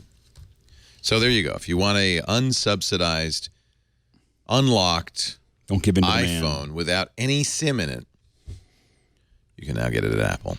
See, I'll make you jealous. My particular deal is great. I use a company called 3, and they have a thing called Feel at Home. And basically, they've got, I think it's either 12 or 14 different countries they've got arrangements with whereby you take your phone to that country and it just works as though you're at home. So I can now come across to the US and there is no extra charges. It's just basically it's the same deal. No, but T-Mobile, you get 2G. That's the problem. He's getting full 4G. I think I got at least 3G in No, I know the plan. It's 2G. You may feel like you were getting 3G. It was really good. But they do give you, T-Mobile gives you unlimited data, but at 2G speeds in Europe, unless you arrange for beta. Yeah, no, I was in. But I like 3. Istanbul Airport. Didn't they stop selling the unlimited data plan card? You used to be able to go to the UK, get a SIM for 3, and it was unlimited data for like £30. Oh, right. You're right. Yeah. I'm not sure if they still do that. Yeah, I think they stopped that one. Somebody told me they did. because that was the one I was telling everybody to get. They suddenly realized that once Leo started talking about it, they stopped making money. It's probably my fault. Like all those geeks came over here and started actually using it. You got the Leo deal? Nope. So Volkswagen's going to get CarPlay and Android Auto. I think this is good. I'd hate to buy a car that I could only use an iPhone with. Even if I were using an iPhone, I'd like to know that I could, 5 years from now use something else. Right. CarPlay and Android Auto and Volkswagens. When was the last time you kept a car for more than 5 years? Oh, no. My Lexus. All right. You still have a Lexus? Is a 2001 Lexus. Okay. And it's got a 250,000 miles on it. Abby drives it now. Okay. Abby drives it now. I did replace it. But the Mustang we still have, that's 5 years old. I'm not that kind of guy. Actually, I am. Now that I lease cars, yes, every month I have a new car. I'm like Steve Jobs. I don't want a license plate. CarPlay, no, I am joking. Although, I should mention, I think we're going to sell the Mustang, and it has the twit.tv license plate on it. I don't want it. Lisa says I'm not doing it. Should we sell the Mustang to a Twit fan, including the twit.tv license plate? I think that'd be pretty. I'm not donating it to a charity, though. I want it. I want the money. Hey, spent a lot of good money on that. Here's a picture of from The Verge at CES of, is this Apple CarPlay running? I can't even tell. How does that looks like an I see Android. glimpse. Looks like Android, yeah. But it looks like a, yeah, see, that's an HTC One. Oh, I get it. I get it. So there's the phone, and here's the car version of the phone. Let's see if they've got another picture. Nope. So Apple's CarPlay and Google's Android Auto, both available on the Volkswagen MIB2 Dash Electronics. They'll come to the U.S. in 2015. It also supports MirrorLink, which is a Sony technology. Why not? Basically, all you're doing is configuring the display to show the display of the mobile device, right? Parrot is going to offer aftermarket in-dash systems that can take any car and give it I need that for my car. My car's too old. But you need a big hole in the front. I'm ready to take a little saw out there and get rid of the German engineering. The RNB6. Oh, and it has a dash cam in it too. Not sure what you're going to do with that. A dash cam in the built-in to the Parrot, so you can look down and wreck while so people can see you scream while you're rolling. Forward. There it is. You see, there it is. There's the dash cam. So you'd mount that underneath the mirror. Nav, hands-free telephone operation, voice controls, onboard diagnostics, and a dash cam. Should fit into any relatively recent car. And CarPlay, Android Auto is included. There's CarPlay. Yeah. No price or availability yet. This is another CES thing where you get your hopes up. You get all excited. When people start announcing stuff, I'm like, okay, you had to have thought about the price. Like, I know that you want people just to think about the features, but let's move on. I really don't care. They probably don't have a distribution deal yet. So it's going to depend on who they partner with. Yeah, I feel like one of the problems with CES, you go to these events. First of all, you can tell this is at one of the showstoppers or one of those mini events, which means that Parrot spent a minimum of $15,000 to be in a hotel ballroom. Showstoppers is? I think it's a little. Oh no, it's 10 to 15. I think. I think it's more. And so to get in this little ballroom with only 150 other people or however many, and the press go there because they get free food and whatever's. And then now every company knows these companies will be overcovered because it comes before CES opens. Nobody's got anything to do. They're having roast beef. There's a chocolate fountain. They're in a good mood. And so they're going to take a picture of anything and in talk case about you're wondering, the roast beef is actually quite good. It's very good. It's very good. I have free protein. Yeah, I'm not. I feel like this stuff gets way overcovered only because it's easy. This is like the laziest kind of journalism. Well, I mean, you got to justify your presence there. So right, you're not there to not cover things. Like I said, I'm more on The Verge. All these other sites, they're like, we're here so that every time someone refreshes the page, they're reading about something brand new. Yeah, they have that obligation. That's a really hungry machine. Scooter X in our chat room says Pepcom, which was last night, is $9,000 to $12,000. So I overstated the cost a little.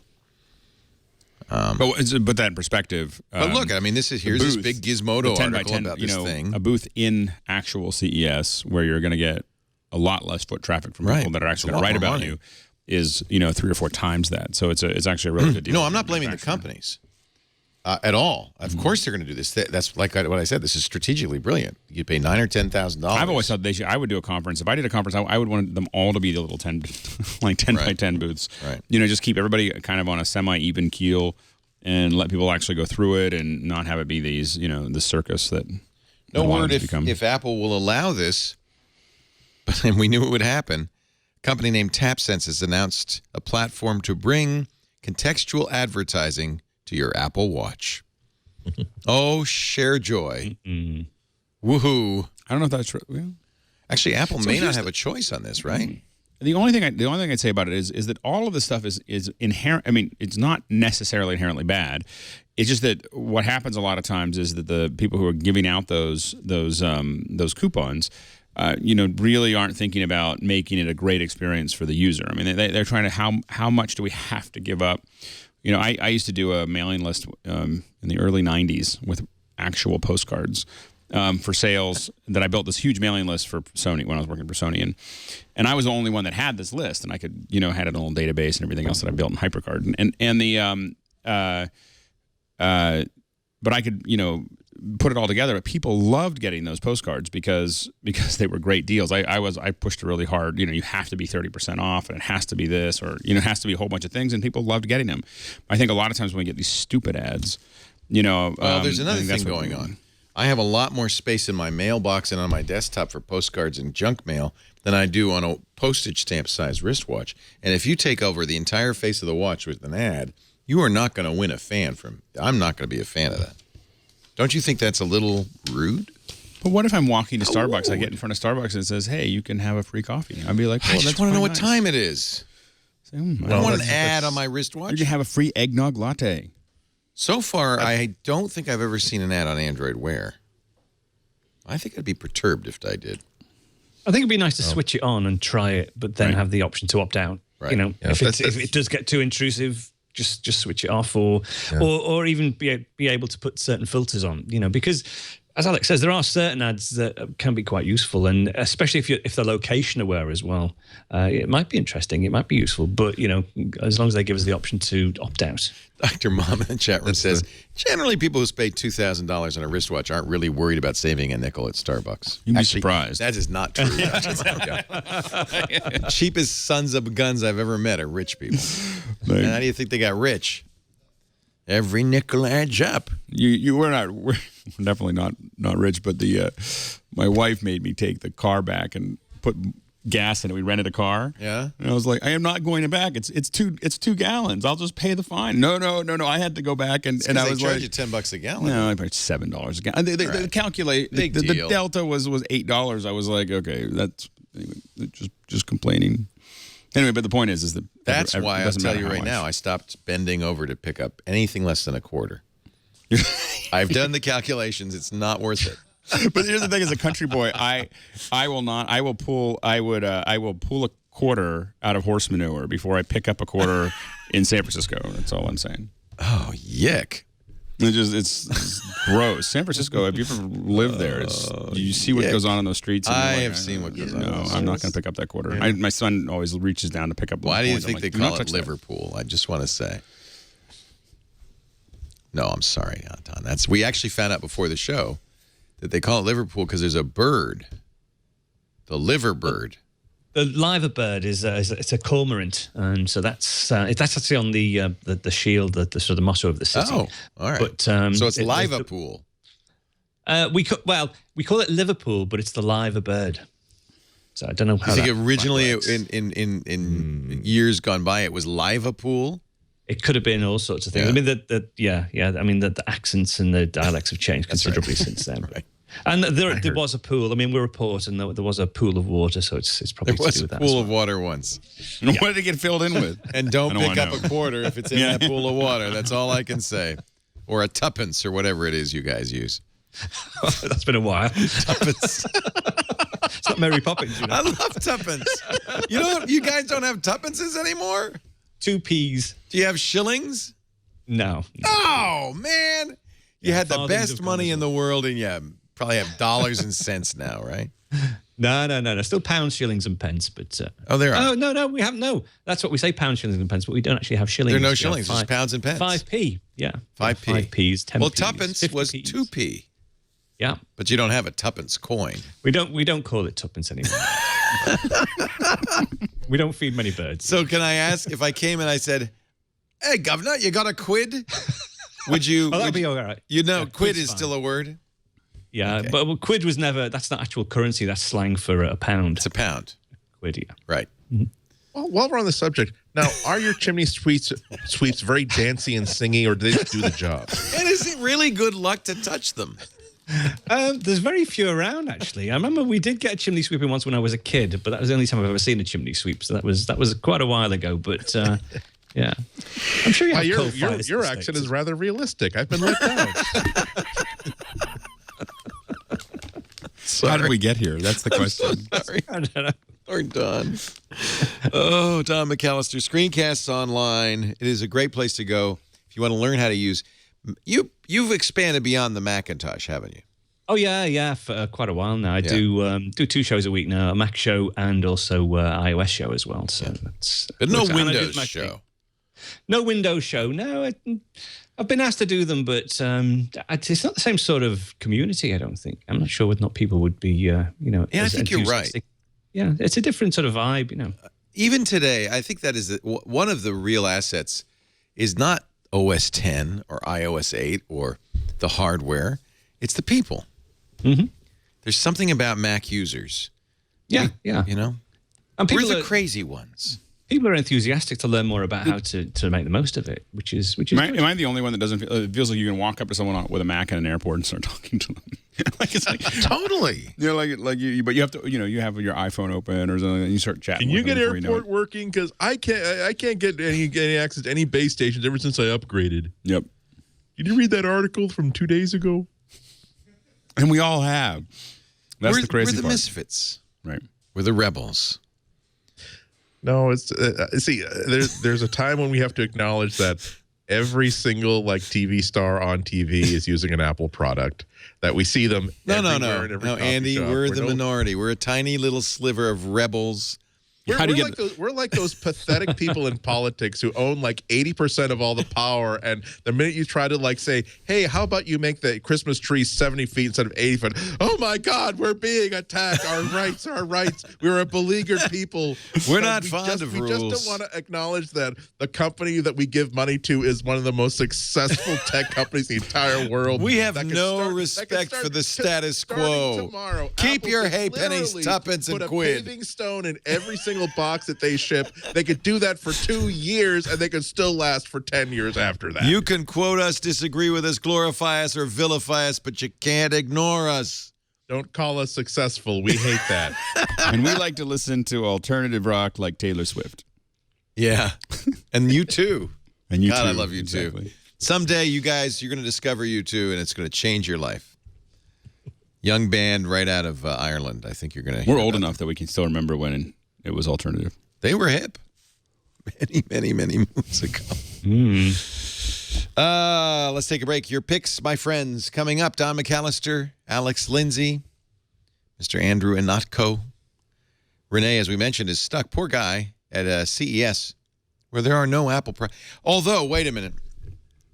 There's a ton of Apple accessories. It's like iPod accessory, iPhone accessory, hell there. I mean, there's the whole pavilion devoted to that. There is a whole section. Yeah. In the North Hall, usually. Yeah. Huge. Huge.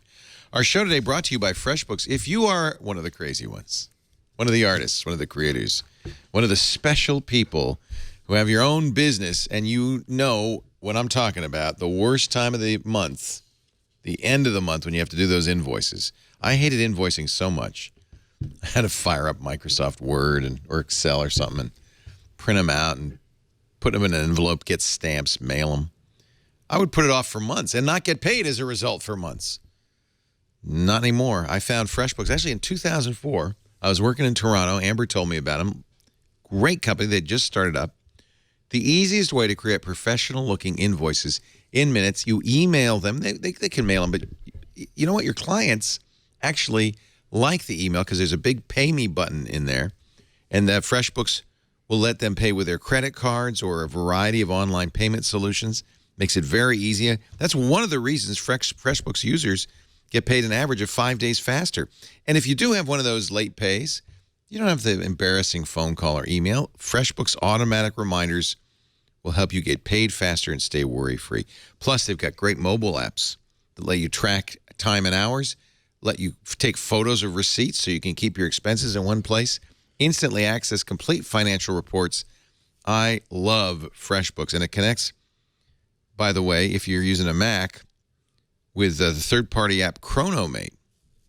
So you can use Chronomate on your Mac to simultaneously track time across multiple projects or log business expenses right from your menu bar. Chronomate, you should check it out. And, of course, it also, they have a great iPhone app. And with an open API, others are developing more and more for the FreshBooks platform. Great help from real people. Amber MacArthur, I got a quote from her. She's the one who introduced me to FreshBooks. She says, FreshBooks Mobile allows me to quickly send invoices and check in on my business no matter where I am. Try FreshBooks free for 30 days with no obligation. Go to 30 days free. Go to freshbooks.com/MacBreak. Use MacBreak Weekly. Actually, there's no offer code. I think, though, they will ask you, where'd you hear about us? And you could say Amber or Leo, but I would say MacBreak Weekly, and then these guys will get credit too. MacBreak Weekly. Freshbooks.com/MacBreak, and use MacBreak Weekly when they ask you, how did you hear about us? For 30 days free. Such a revelation when I found FreshBooks. And you can build, by the way, in alternate currencies like Tuppence, halfpenny. Really? They do it all. Is there a halfpenny? Nope. That would be worthless. Yeah, I don't think we even have the half. No, there's no half. Halfpenny is like nothing. How about groats? Do you still have the groat? The groat. That's a Scottish. It's a Scottish A thing. groat is like an oak cluster. I only know about that because of Blackadder. All right, there you go. I will give you this groat in exchange for. How about crowns? Do you have crowns anymore? No, they used to be actual coins, but they did go into slang. I think half a crown. What is a crown? That's more than a pound, right? Is it a guinea? What the hell's a guinea? A guinea used to be a £1 and a shilling, I think. A guinea. What? Why do you have what? You have a designation for a pound and a shilling? I think it's a guinea? See, I don't. Not in my lifetime, anyway. Well, I know, but I'm stuck in Oliver Twist land here. Yeah. And you read, Sherlock Holmes. Here's a guinea, and then the guy gets all excited. What's a farthing? A farthing. That was no. Don't know about a farthing. That was. Would that have been? That might have even been a quarter of a penny. It might have been something really. Farthing.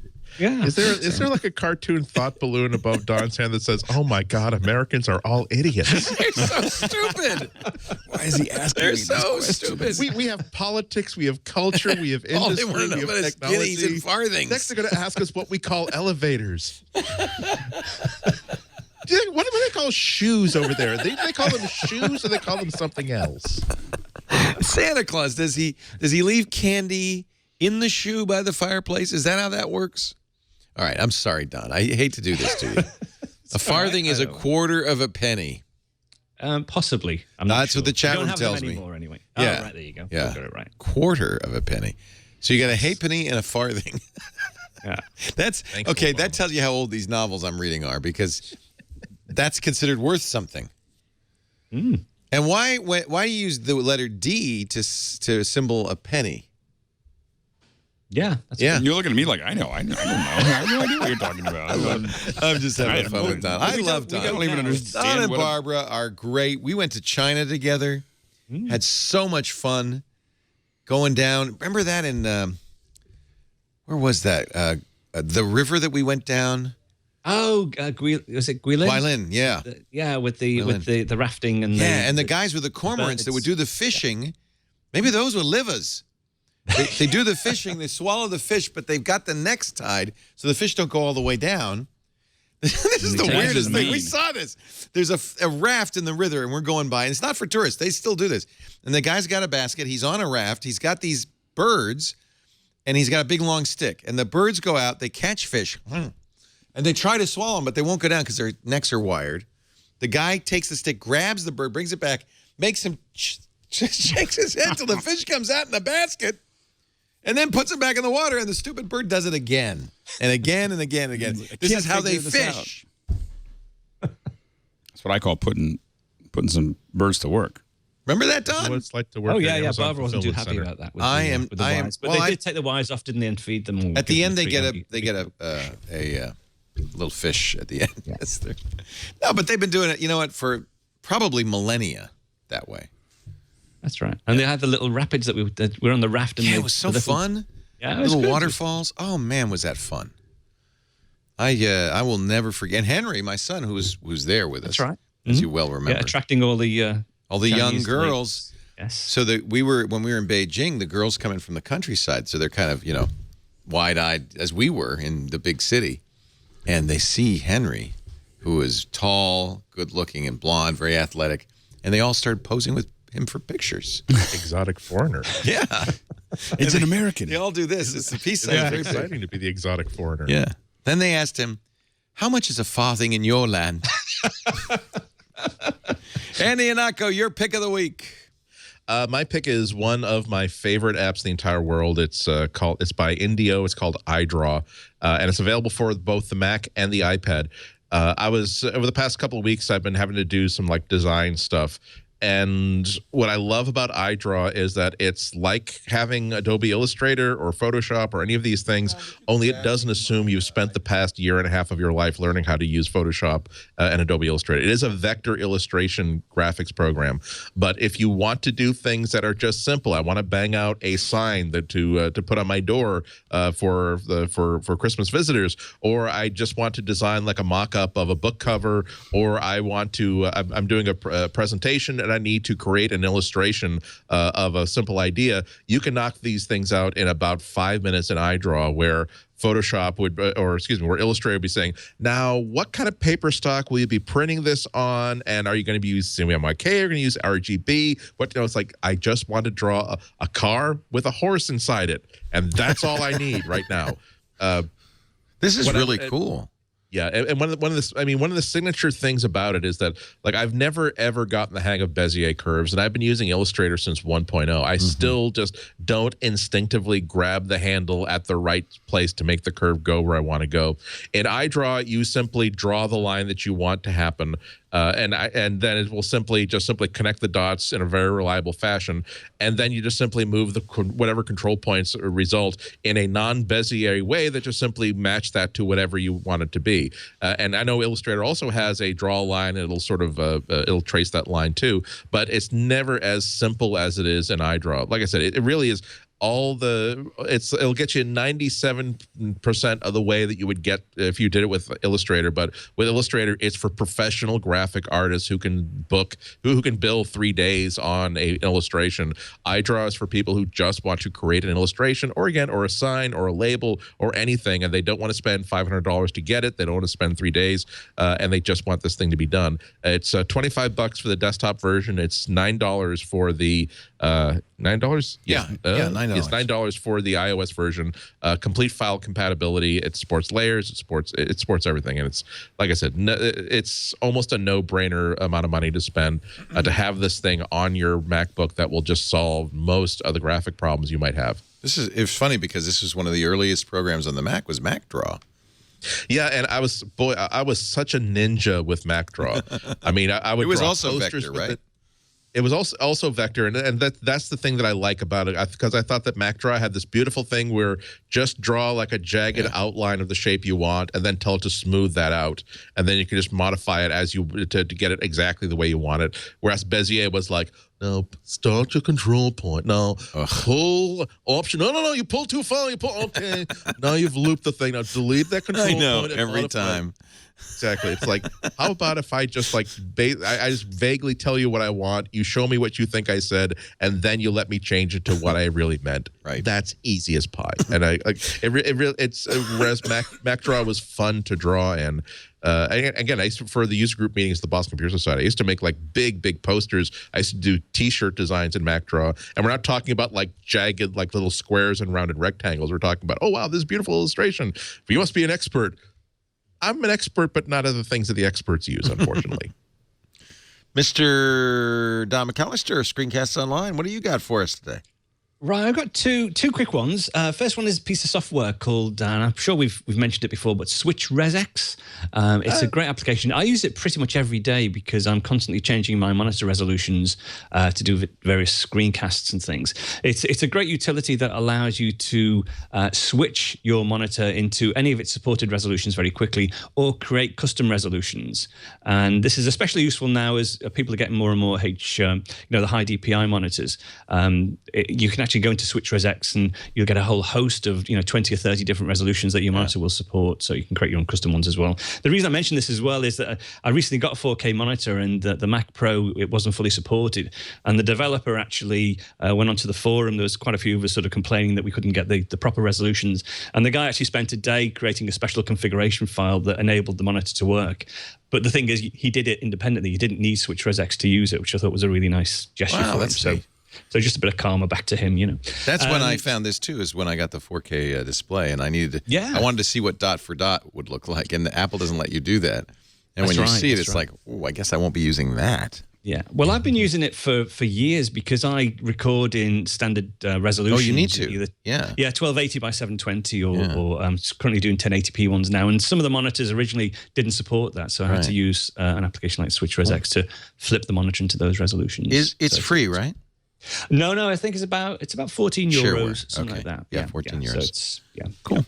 So that's that one. And the other one is a little piece of hardware. I've been using, I don't really like to take my laptop traveling until I get the 12-inch, the Retina MacBook Air when that comes out. But anyway, I take my iPad, and I've been using the standard SD card connector kit to connect my SD card to the iPad and back up my photos to the iPad, which is fine. The problem is, though, if you use the iCloud photo library, next time you sync, all those photos will be synchronized with your iCloud photo library, which is not really what I want, because I've got like 4K videos and stuff on there that I don't really want to sync.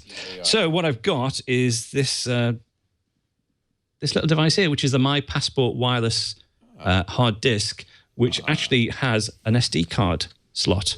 So basically, you on the field, you've got a 2 terabyte drive. You pop your SD card in, and it backs it up to the hard drive, either automatically or using the buttons on the top, or via a client that you can get on your iPhone or your iPad. And it's just an easy way of saving your SD information. So if you've got a GoPro or a DSLR and you want to back it up, you can just do it straight to the drive. Perfect. Yeah, it's smashing. I love that. Works really well. Really well. And it's wireless as well. So if you've got, if you want to take your movies with you, it's you can stream your movies from the hard drive as well, and you can back up anything to it. Works really well. It's got a USB 3 connector on the end, so you can plug it to your Mac when you get back, and it's just treated as a normal drive then. You know what I really want to get, Alex, is one of those Atomos, what are they called? The hard recorders. Yeah. The Shogun. Because my Sony A7S will record, I think 422 4K out of the camera, but it won't record it in the camera. So you have to attach a thing. I don't suppose yours would do that, Don. No, but I got the Panasonic GH4, which records 4K. Yeah, I guess I would say we're bordering on too close to NAB. Oh, let's wait. We're in the second half of the year. I think we actually are thinking of going to NAB again. That was fun for us, and it isn't overcovered, unlike CES, which really is overcovered. I'm going this year. Oh, yeah. Are you? I'm going. Yep. Awesome. New Media Expo is working in conjunction with NAB now. It's actually embedded within NAB, so New Media Expo will be there. So. Right. Yeah, it's a big deal for them because it's the National Association of Broadcasters, and now the podcasting community is, the podcast conference is now in with NAB, which is great. As it should be. Mm-hmm. Is that March? It's in April. April? Oh, April. We'll have to plan for that. Miss, thank you very much for your picks, Don, and for being here. Anytime. Mr. Alex Lindsay, your pick of the week. You brought it. No, so the first one is So I just did this whole thing with my kids. My kids have 2 of my old iPads, and I sync them all. So I'm a little into the educational stuff because I had to make sure both had the same thing for their flight and exactly the same pages so they didn't get lost. So another one that I added last week, I talked a little bit about Lightbot, which is incredible. Watching even my daughter play it is pretty cool. She's 5, but I'm still playing it. Oh my gosh, I love it. There are some really my son said, I can't figure this one out. And he handed it to me, and it took me a little while. I mean, it was, you had to not only do a subroutine, but you had to do it very efficiently. Like, it doesn't let you just program. Yeah, no, do, it's good. Lazy programming. So another one that I got into that I got for my kids that I'm enjoying too is called Playground. Have you seen Playground? No. So Playground lets you build bridges. And so you have these little bridges here, and you can you build them, and then it runs a little truck across them. so you see if you're trying to do it within a certain budget over different terrain, and you have to it's kind of a little virtual city playground. Well, it's Bridge Constructor, but Bridge it's Constructor. I bet you this is the same. It might be the same company, and they do other ones because this is Build a City of Your Dreams. Let's see. It's Bridge Constructor, huh? Yeah, this one's called Playground. It's made by Clockstone, I think. Clockstone. Let's see. All right. But I shall search for it. Let's see if we can. Oh, of course. Let's see. No. No. No. Loading results. Don't you love the search on the App Store? Is you might be able to search for Bridge Constructor as well. We don't have an over-the-shoulder view. That's the only reason I wanted to. Yeah, I don't think it's set up. Anyway, but it's a. Yep. There it is. By Head Up Games. Is that it? Yeah, that is it. That's it. Okay, there you go. So you can see here, you can build all these little suspension bridges and everything else, and it's just, again, if you're looking for stuff that I just enjoy playing it, but my kids will sit there and spend hours trying to figure this thing out. iPhone or iPad too. And they get, again, it starts easy, and then gets complex. I like stuff that starts easy, and then it gets complex, and you can win it. But then you find out you spent too much money on it, then you can keep on going back. And so as you try to become more efficient, just like trying to go back and get 3 stars on Angry Birds, it takes a little while to get it working. So anyway, it's a cool little game, and it's great for kids and adults. Here's a fun thing that the App Store search does. I search for Bridge Constructor Playground. It says not found. Maybe you mean Bridge Constructors Playground. Right. I click that, and it says nope, don't have that either. You mean Bridge Constructors Playground? Yeah, maybe that's it. I'll click that. Let's see. Maybe they have that. No. I was just messing with you, says iTunes. Just screwing around. Now my other pick was actually crowdsourced. So this was like, I went up on Twitter and said, looking for some other things, looking for some new things to add to Mix, and this is called Mixlr. And this is mixlr.com. And what they do is they let you stream live audio. And I have been really trying to find the right thing. We used Nicecast for a long time. Yeah, I've used that. That was really to your computer. But this is really this is a service that will let you embed it. And I think that we've just really looked for. I've really been looking for the right one for this because there's a lot of conversations you don't. A lot of times we do. We're doing video casting, using Hangouts or something like that because we want to record the audio and broadcast it. But what people really want to do is just listen to it on your website. And so, anyway, So do they do the back end? They do the back end from what I literally just started pulling this down. I just want people to take a look at it. Neat. I want to thank DRC Online, who is the one who and you can this. record, and then you'll have a podcast too, and put it on SoundCloud or Dropbox. Yep, Mixcloud. So I think that it's a cool little one to do live. I think that there's a lot of things that don't necessarily need to be video streamed, and I think that I haven't really found a great solution for this. And so this is definitely one that I'm going to be testing. And again, DRC Online posted it on my Twitter feed, and I thought I'd there's let also everybody know. Spreaker.